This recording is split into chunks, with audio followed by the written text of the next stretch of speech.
안녕하십니까. 통일전망대 김필국입니다. 차미연입니다. 2023년 새 벽두부터 북한이 탄도미사일을 잇따라 쏘면서 군사적 긴장을 고조시켰습니다. 핵 무력을 더 강화해 나갈 거라면서 국방 분야 새 목표를 제시하기도 했는데요. 이런 와중에 군부 핵심을 대거 교체해서 그 배경에 관심이 쏠립니다. 문책성 물갈이다, 더 공세적인 전략 전술을 위한 거다. 여러 해석이 나오는데요. 김세로 기자, 하나씩 살펴볼까요? 네, 지난 1월 1일 북한은 엿새간의 전원회의 결과를 보도하면서 박정천 노동당 중앙군사위원회 부위원장 겸 당 비서를 해임했다고 전했습니다. 박정천 동지를 해임하고 이용길 동지를 당중앙위원회 비서로 선거했습니다. 영상을 보면 박정천은 자신의 해임이 결의될 때 고개를 푹 숙인 채 책상만 바라보고 있는데요. 회의 내내 죄 지은 사람처럼 고개를 들지 못하다가 다음 의정을 논의할 때는 아예 자리에서 사라졌습니다. 박정천은 이후 신년 축하 공연, 또 금수산 태양궁전 참배 등의 주요 일정에도 모습을 드러내지 않았습니다. 박정천은 최고 의결기구인 노동당 정치국 상무위원회에서도 해임됐을 것으로 보입니다. 네, 박정천은 그동안 김정은 위원장의 두터운 신임을 받아왔잖아요. 네, 박정천은 2012년엔 포병사령관 별 하나 소장이었는데 김정은 체제에서 초고속 승진을 거듭해 원수계급장까지 달면서 군부의 1인자가 됐습니다. 재작년 6월 코로나 방역 실패 책임을 물어 차수로 강등되기도 했지만 두 달여 만에 정치국 상무위원과 당 비서 자리를 꿰찼고요. 다시 원수계급장을 달았습니다. 총비서동지 열병식은 준비되었습니다. 당중앙군사위원회 부위원장 박정천. 네, 그렇게 신임을 받아왔는데 박정천은 왜 갑자기 해임됐을까요? 국정원은 훈련 중 정비태세 미흡과 군 지휘통솔 부진 등에 따른 문책성으로 보인다고 전했습니다. 문책성으로 보고 있으며 이를 계기로 군 수뇌부를 일거에 교체한 배경에 군 장악력 제고의 목적도 있는 것으로 지금 해석하고 있습니다. 박정천이 맡았던 당중앙군사위 부위원장엔 부침을 겪었던 리영길이 임명됐고 우리 합참의장에 해당하는 총참모장에는 박수일이, 국방상에는 강순남이 임명되는 등 군부 핵심이 대거 교체된 만큼 군부에 대한 긴장감을 주는 일종의 채찍질을 한 게 아니냐는 해석도 있습니다. 중대한 과오가 있어서 해임됐다라고 보기는 어렵고 또 군부의 주요 직책들이 이번에 한꺼번에 다 바뀌지 않았습니까? 그런 것도 군부 핵심 인사들의 현직 수행 능력에 대한 불만이 크게 작용했을 가능성이 높아 보입니다.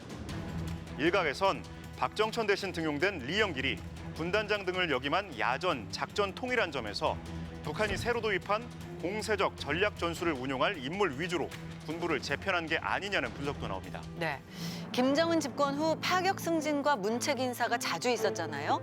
박정천의 복권 가능성도 있을까요? 네, 김 위원장은 수시로 계급장을 뗐다 붙이는 이른바 견장 정치를 통해 충성을 유도해 왔다는 점에서 이번에도 지켜봐야 한다는 관측이 나옵니다. 성과 부진에 대한 책임을 지고 해임됐을 가능성이 있으나 또 리병철의 경우도 모든 직책에서 물러났지만 곧바로 복권이 됐거든요. 그러니까 박정천의 경우도 두고 봐야 된다 이렇게 볼 수 있어요. 이 밖에 리용호 전 북한 외무상이 처형된 걸로 보인다는 외신 보도도 있었는데 국가정보원은 숙청은 맞지만 처형 여부는 확인되지 않는다고 밝혔습니다. 네, 이처럼 심상치 않은 기류 속에서도 북한은 새해 초 다양한 행사를 개최했습니다. 네, 지난 연말에 열었던 전원회의 결정사항 이행을 촉구하는 보도도 잇따르고 있다면서요? 네, 북한에선 연말 연초 주요 정치 일정이 상당히 많았는데요. 새해 맞이에도 유난히 공을 들였습니다. 1월 1일 0시를 기해 김일성 광장에선 제야의 종이 울렸고 다양한 축하 행사를 벌였습니다. 새해를 경축하는 황홀한 수포의 불줄기들이 연이어 솟구쳐 올랐습니다. 5월 1일 경기장에선 신년 경축 공연도 열렸는데요.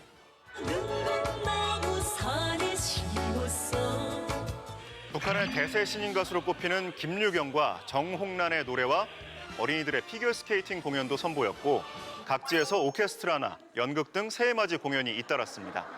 청소년 학생들과 어린이들의 자랑스러운 모습을 사상예술적으로 잘 형성해서 보여주어 관람자들의 절찬을 받았습니다. 네, 그런데 들뜬 분위기만 있는 건 아닌 듯합니다.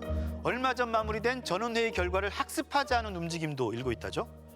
네, 지난 5일 평양에선 전원회의 결정을 관철시키자는 궐기대회가 열렸습니다.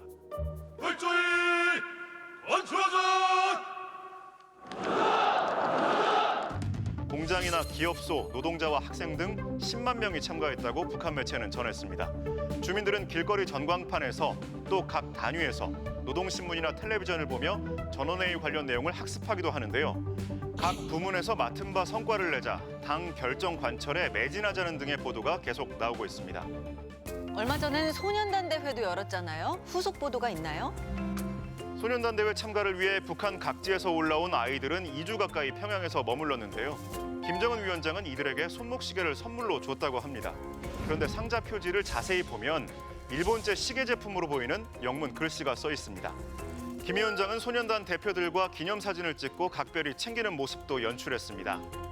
최고 지도자와 당에 충성하는 조직으로 만들고 또 이를 통해서 어린 단원들에게 충성심과 애국심을 깊이 심기 위해서 치밀하게 조직된 일정들이다. 이렇게 해석이 돼요.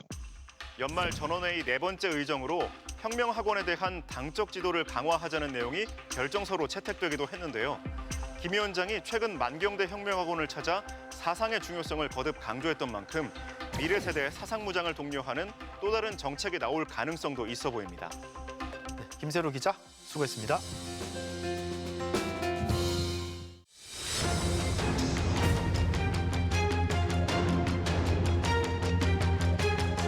북한이 새해 첫날부터 우리나라를 적으로 규정하고 남한을 향한 전술 핵무기를 늘리겠다는 입장을 천명했습니다. 윤석열 대통령은 북한의 핵무기를 두려워해선 안 된다면서 북한이 또다시 우리 영토를 침범하면 기존의 남북 9.19 군사합의 효력을 정지하겠다고 경고를 보냈습니다. 남북이 전쟁 불사를 외치면서 강대강으로 대치하고 있는데요. 위태로운 한반도 정세를 최유찬 기자가 정리해봤습니다. 새해 첫날 노동당 중앙위원회 전원회의 결과를 보도하는 북한 텔레비전 배경화면으로 김정은 위원장과 딸 김주애의 사진 2장이 등장합니다. 중거리 탄도미사일 화성 12형 17기 그리고 KN-23 단거리 탄도미사일 10여 기를 둘러보는 모습입니다. 화성 12형은 괌과 일본 본토를, KN-23은 남한 전역을 핵무기로 타격할 수 있는 탄도미사일들입니다.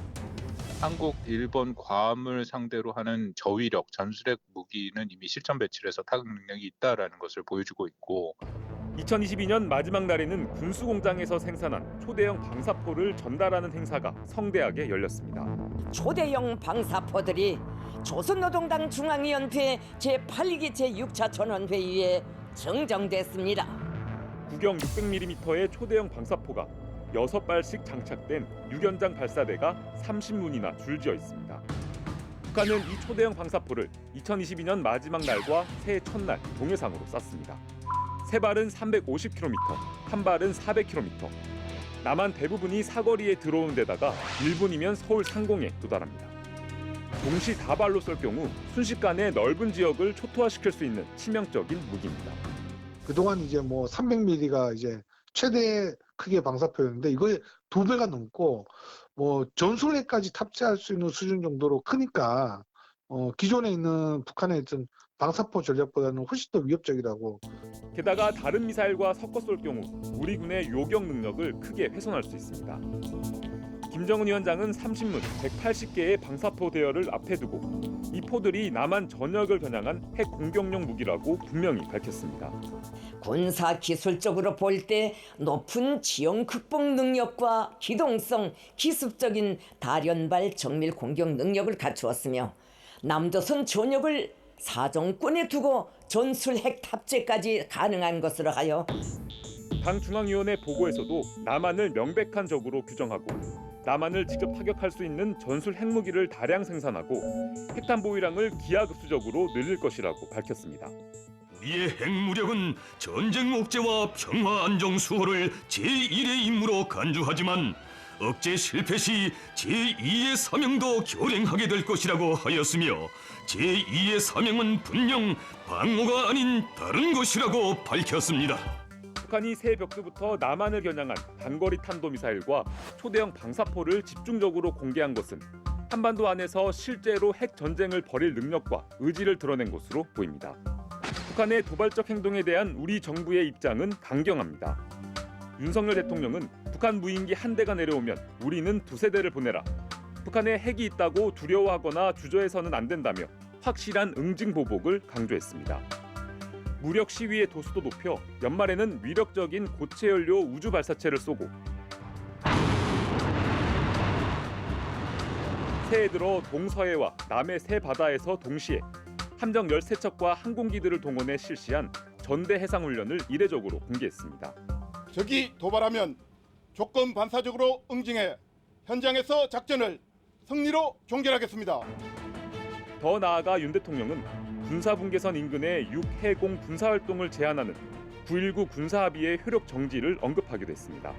북한이 다시 이같이 우리 영토를 침범하는 도발을 일으키면 9.19 군사합의 효력 정지를 검토하라고 안보실에 지시했습니다. 북한이 노골적으로 9.19 군사합의를 위반함으로써 사실상 무력화를 했고요. 거기에 대해서 이제는 더 이상 그런 효과를 볼 수 없는 상황에서 한국 정부도 적절한 대응이 필요했다라고 생각이 됩니다. 문제는 9.19 군사합의 효력이 정지될 경우 군사분계선 상에서 남북의 우발적 충돌 위험이 커지고 북한이 그 책임을 우리에게 전가할 가능성이 적지 않다는 점입니다. 한국이 먼저 파기를 선언함으로써 이 이후에 북한의 도발에 대해서 자신들의 정당성을 확보하려고 하고 그리고 한반도 긴장의 조성의 책임을 한국한테 돌리려고 하는 그런 북한의 일종의 전술이었다라고 판단은 됩니다. 북한이 핵무기 사용을 노골화하면서 한미 양국은 대북 확장 억제력을 강화하는 방안을 모색 중입니다. 문제는 북한이 또 이를 빌미로 핵 전력을 더 고도화하고 한미는 대응 수위를 높이면서 한반도 정세가 악순환의 소용돌이에 휘말리고 있다는 점입니다. 확장 억제력 수요를 계속 갖고 있는 한미와 그리고 계속적으로 그 확장 억제력에 대해서 뭔가 대응을 해야 된다고 보고 있는 북한의 어떤 이 도발, 이 두 자체가 사실상 진정되기가 매우 어려운 국면이다라고 보여집니다. 남북이 모두 전쟁을 입에 올리며 강대강으로 맞대응하는 상황. 대치 국면을 전환하기 위해서는 미국의 개입이 필요하다는 의견도 제시되고 있습니다. 미국이 좀 더 북한에 대해서 관계 개선이라든가 또 잠정적인 어떤 대화 기관에서의 어떤 훈련의 어떤 축소라든가 뭐 여러 가지 대응 방안들을 적극적으로 좀 발신해 주는 것이 그나마 이 상황을 진전시킬 수 있는 해법이 아닌가라는 생각이 듭니다. 북한의 도발에 대해서는 단호한 대응 메시지를 보내되 군사적 위기를 적극적으로 관리하고 평화적 수단을 통해 국면을 전환하려는 의지와 정책이 필요하다는 지적입니다. 통일전망대 최유찬입니다.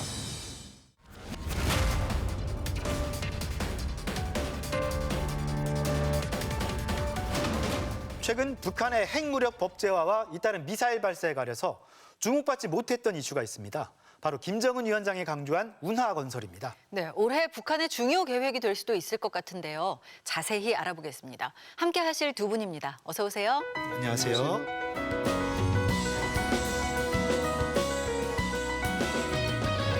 네, 10년 만이긴 하지만 우리 운하 얘기 많이 했었잖아요. 그렇죠. 네. 그런데 북한이 운하를 이런 생각도 듭니다. 일단 운하가 뭔지 먼저 설명 좀 해주세요. 네, 그 운하라는 것은요, 쉽게 우리가 일반적으로 이야기하게 되면은 일단 강이나 이런 하천을 통해서 수송하기 위해서 만들어 놓은 인공 수로라는 것이 가장 정확한 표현이겠습니다.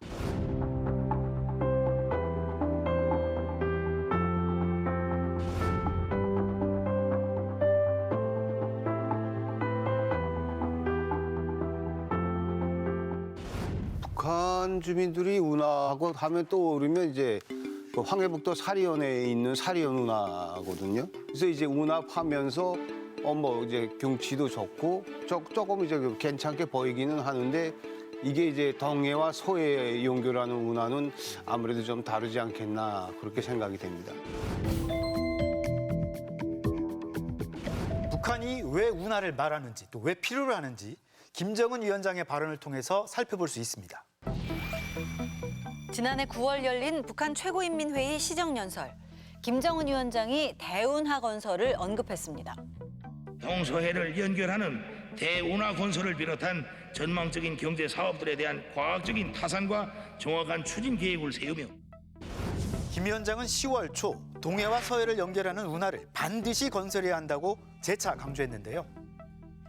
노동신문은 운하 건설이 김일성의 유훈 사업이라고 제시했다고 전했습니다.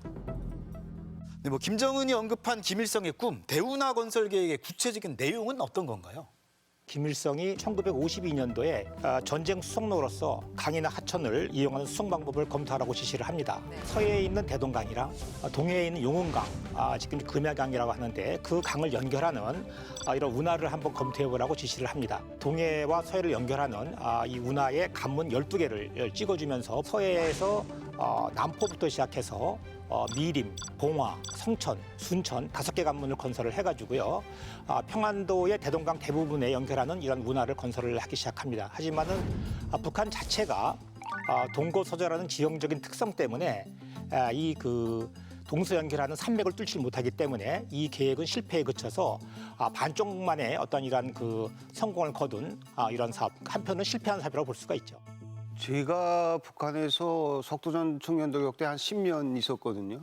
북부철길 공사할 때가 이제 80년도 중반 후반인데 이때 이제 장비 없어서 차감기도 부족해서 이제 한마질도 했거든요. 기본적으로 이제 중장비라고 하는 이런 이제 기계 장비가 엄청 부족합니다. 엄청난 공사량과 여러 가지 주변의 자연 조건, 여러 기술적인 문제 이런 것들을 놓고 봤을 때 실패할 수밖에 없다 이제 이렇게 생각이 됩니다. 북한 입장에서 동해에서 서해 쪽으로 배로 이렇게 가려면 우리나라라든가 여러 가지 삥 둘러서 가야 되니까 그런 제약이 있다. 그래서 바로 연결하는 물길을 뚫는다. 그런 개념으로 이해를 해도 되겠죠? 예, 그렇습니다. 지금 북한이 해안선길이 굉장히 긴데요. 이 동해에 있는 산업지역, 동해에 있는 원료 생산지, 그다음에 공업시설에서 물자들을 서해 쪽의 인구 밀집지역 사업에서 이동을 하려면은 동서 연결축이 없습니다. 그래서 북한은 이 동해에 있는 물자들을 서해로 수송하는 것이 가장 큰 문제가 됐었고요. 이런 중요한 점이 있기 때문에 북한이 동서 연결하는 내륙 수운 이런 것에 좀 관심을 갖고 있지 않나 생각합니다. 그렇군요. 자, 물길로 운송을 하겠다는 대운하 건설 계획. 이게 고속도로나 철도를 이용하면 되지 않을까 하는 생각이 들기도 하는데 북한만의 사정이 있다고 합니다. 여기는 북한의 압록강. 거대한 뗏목이 강을 따라 흐릅니다. 양강도의 산림 지역에서 벌목한 나무로 만든 뗏목입니다. 뗏목 한 개 길이는 30m 정도. 나무 100그루를 묶어서 만들었는데요. 해산에서 출발한 뗏목이 목적지인 압록강 중류까지 도착하는데 열흘이 걸린다고 합니다. 어디까지 가요? 임장? 저기 보기는 좋은데요. 또 굉장히 위험하거든요. 이제 내려가다가 돌이나 이런 데 이제 부딪히거나 또 급류가 또 심한데 또 잘 못 들어가면 다 무너지고 떨어져 나가고 이렇게 되는데 그럼에도 불구하고 이제 뗏목을 이용하는 이유는 기차에다 운반한다고 해도 엄청난 이제 시간이 걸리고요.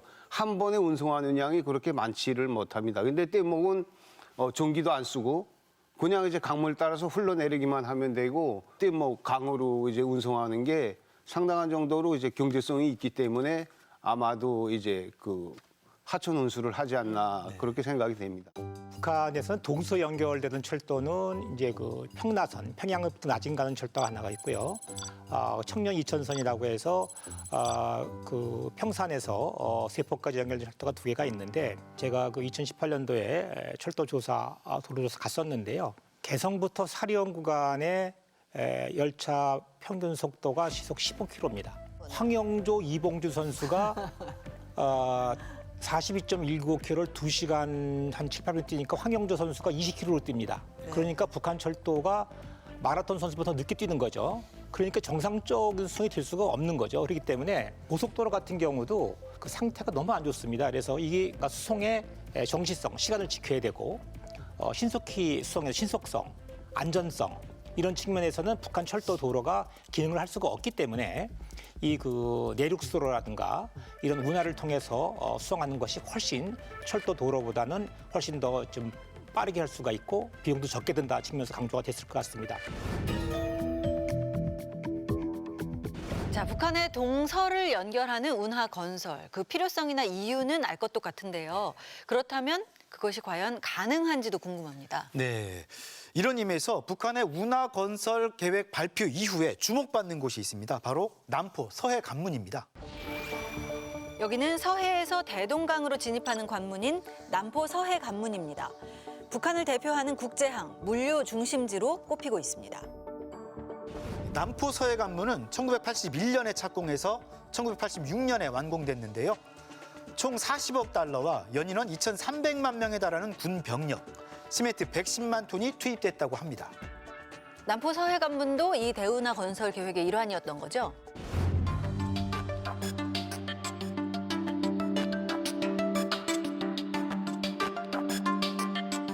남포항은 이 바다에 있는 게 아니라 대동강 안에 들어가 있습니다. 송리망도 대동강 안에 들어가 있고요. 이런 그 남포의 서해 관문을 만듦으로 인해서 북한의 그 가장 큰 무역항인 남포항이라든가 북한의 황해질소가 있는 송리망 같은 경우에는 이 대형 선박들이 들어가서 화물을 부릴 수 있는 모든 조건이 이제 만족을 하고 있다는 겁니다. 그래서 북한은 남포서부터 시작해서 평양, 그다음에 그 평안북도 순천까지 이 그 내륙 운송이 가능한 이런 모든 조건이 이제 마련된 사업이라고 볼 수가 있습니다. 북한이 뭐 이런저런 대형 공사를 많이 하긴 했잖아요. 그래도 뭐 대형 토목 공사에 대한 경험이나 노하우가 있다고 해도 뭐 운하건설은 또 다른 차원의 건설이잖아요. 사실 저 남포 서해관문이 이제 저희 세대가 건설한 거거든요. 그때 저희 또래들이 다 군대 나가서 제대될 때까지 이제 공사만 하다 왔거든요. 얘네는 이제 훈련도 못 하고 총도 못 쏴봐서 그때 이제 남포관문 공사 참가했던 친구들 만나면 너 군대 때 총 한 번 못 쏴봤지? 놀리기도 했는데 사실 그때 정말 많은 그 군인들이 이제 그 사망을 했죠. 살아 돌아온 것만 해도 이제 대단하다. 이제 그렇게 이제 이야기할 수가 있고요. 북한이 제일 잘하는 게 또 인력 동원이거든요. 운하 같은 경우는 이제 기술도 그렇고 비용 문제가 이제 장난이 아닐 것 같은데 어떻게 하겠는지 이제 궁금하기도 합니다.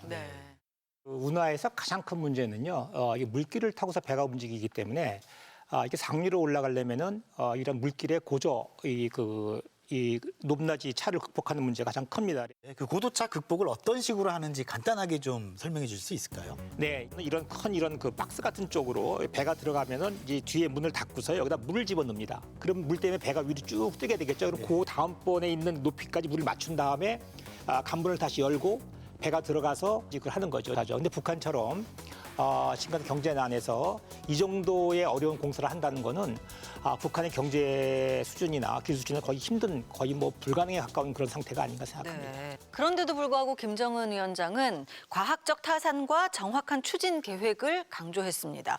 앞으로 그러면 어떻게 추진될 걸로 보시나요? 이제 그 동해와 서해를 연결하는 바다와 바다 연결하는 이런 그 운하를 얘기는 했지만은 아마 중단기적으로는 북한이 그 강과 강을 연결하는 이런 사업으로 국한되지 않을까 생각합니다. 왜냐하면은 아까 말씀드린 북한 이 고조차를 극복하기 위한 그 선박 기중기라는 시설들이 있는데요. 그 기중기 한 대가 가격으로 약 6천억 정도가 됩니다. 근데 북한 같은 건설하려면은 아마 한 50개에서 한 70개 건설해야 되기 때문에 이건 거의 불가능하고 어떠한 그 할아버지 뭐 따라 배우기 비슷하게 그런 큰 비전은 갖고 시작을 했지만은 그로서 본인이 어떤 장기 비전을 갖는 지도자라는 그런 것을 강조하는 것 같기도 하고요. 여러 가지 경제적인 측면이라든가 그런 측면이지만 그 이후에는 역시 군사적, 정치적인 이런 측면이 더 강하지 않을까 이렇게 보고 있습니다. 아마 김정은 위원장의 그 운하건설 계획 듣고 이쪽 부문에 있는 뭐 행정 관료들이나 뭐 간부들, 이 주민들도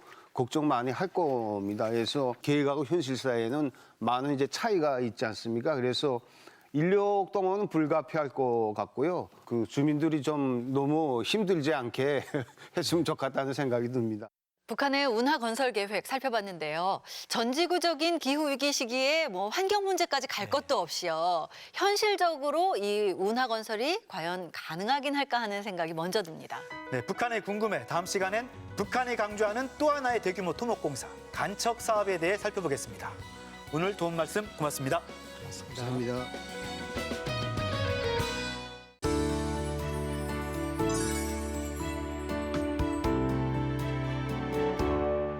용치라는 말 들어보셨나요? 2차 세계대전 당시 유럽에서 사용하기 시작한 용의 이빨 모양을 한 대전차 장애물인데요. 우리나라에도 1970년대 초부터 곳곳에 설치됐다고 합니다. 네, 50년이 지난 지금도 주변에서 어렵지 않게 볼 수 있다는데요. 이 용치들을 찾아다니면서 기록해온 사진작가와 함께 이상현 기자가 그 현장에 찾아가 봤습니다. 유사시에 무너뜨려 적의 전차 진행을 지연시킨다는 서울 북서쪽 진입로의 대전차 방호벽. 그 바로 옆 하천, 공릉천 한가운데에 수많은 콘크리트 구조물들이 겹겹으로 열을 지으며 빼곡하게 놓여져 있습니다.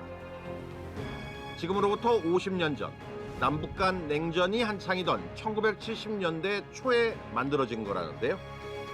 2차 세계대전 당시 적의 전차 진행을 막거나 전복시키기 위해 유럽에서 고안된 것으로 용의 이빨, 용치라 이름 붙여진 장애물입니다. 옛날에 탱크 같은 거 못 넘어오게 하는 거지. 옛날에. 뜯지도 못해. 웬만하면. 이거 어떻게 뜯어 이거? 이거 워낙 단단해가지고 뜯을 수가 그 옆쪽 육지로도 차량 한 대가 간신히 지나갈 수 있는 공간만을 내준 채 대전차 장애물 용치의 행렬이 대전차 방호벽까지 쭉 이어졌습니다.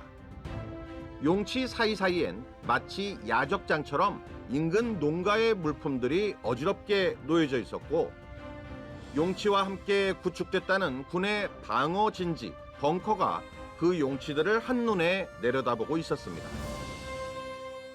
이 용치들에서 좀 더 북서쪽으로 가면 나타나는 한 고등학교 뒤편 야산. 과거 미군 기지 바로 옆이었던 이곳에도 기다랗게 파져 있는 참호와 함께 무수히 많은 용치의 행렬이 이어져 있었는데요. 저는 이런 걸 보면서 용치 무덤이라고 그러잖아요. 무덤. 이거 무슨 무덤 같지 않아요? 무슨 공동묘지 같기도 하고.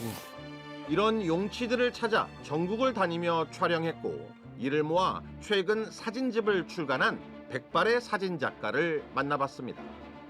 고성 쪽에 해변에 용치가 있다는 걸 알고 제가 또 찍게 됐어요. 그 동해안 해변에도 용치가 있다면 뭐 인제, 원통, 뭐 철원 다 있을 거 아니냐. 그래서 전국으로 확대가 된 거죠. 그래서 강원도 고성에서부터 서해안 교동도까지 그 일대를 한 3년간에 걸쳐서 꾸준히 다니면서 이제 찍었던 결과물이죠. 고성 해변에서 시작된 작가의 용치 찾기 여정은 인제 인북천, 철원 대교천, 서해의 교동도 같은 남북 접경지뿐만 아니라 한강과 중랑천처럼 서울 시내로까지도 이어졌는데요. 이 여정의 결과물들을 취합해 조선시대 김정우의 대동여지도 이름을 빗댄 사진집 용치여지도를 내놓게 됩니다.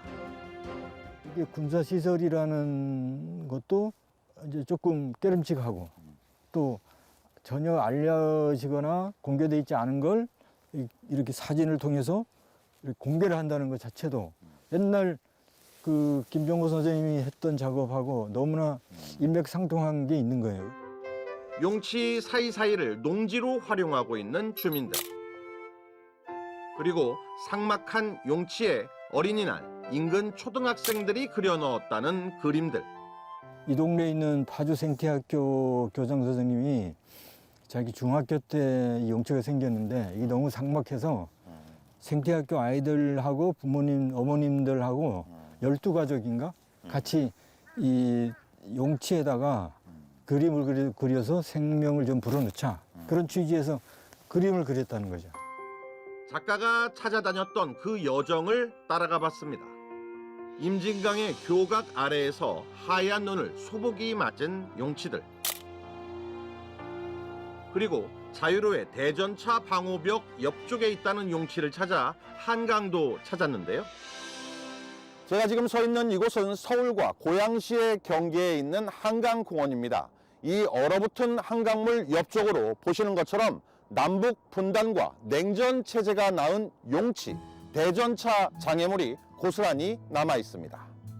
이곳에선 육중한 느낌의 용치들을 조경 삼아 아담한 용치 공원이 만들어져 있었고요. 산책로와 자전거 도로를 통해 시민들이 용치 사이를 오가고 있었습니다. 원래 여기서부터 저기 끝까지 저기 있었어요. 저기 지금 차 다니는데도 그게 방화벽 같이 생긴 거잖아요. 예. 그거하고 연계돼 있었던 걸로 알고 있는데 언제부턴가 저기 뭐 만들면서 부시지 않았나. 서울의 북동쪽 진입로에 흐르는 중랑천에서도 용치들은 어렵지 않게 볼 수 있었습니다. 한겨울에도 산책 나온 시민들이 적지 않았던 이곳에선 용치들이 마치 징검다리처럼 놓여져 있었는데요. 오래전부터 봐온 익숙한 것들이지만 그 정체를 아는 사람들은 그리 많지 않았습니다. 그러면 물 내려가는 거 이렇게 막아놓은 거 아니에요? 많이 내려갈 때. 옛날에 무슨 다리 났겠지 뭐. 옛날 그 위에 뭐 다리가 있었겠지. 중랑천의 다른 지점에선 사각형이 아닌 원뿔 모양의 특이한 용치도 눈에 띄었습니다.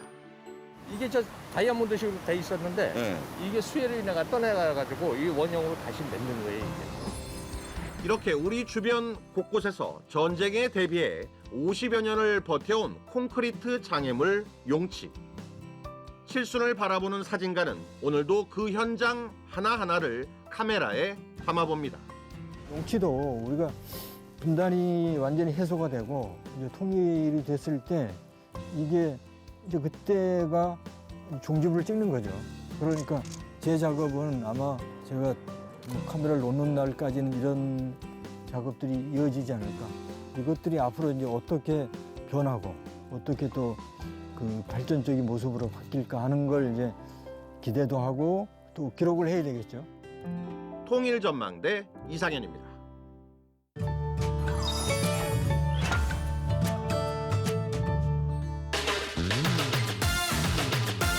양당지, 양화망. 뭔 가능성 있지 않나? 당망지? 당막이니까 당이 들어가야 될 것 같고 망아지에서 망이랑 쥐를 한번 넣어봤어요. 말과 비슷한 포유동물인 당나귀를 북한에서는 하늘소라고 합니다. 북한 문헌에는 왕의 귀는 하늘소 귀와 같은 표현을 찾을 수 있습니다.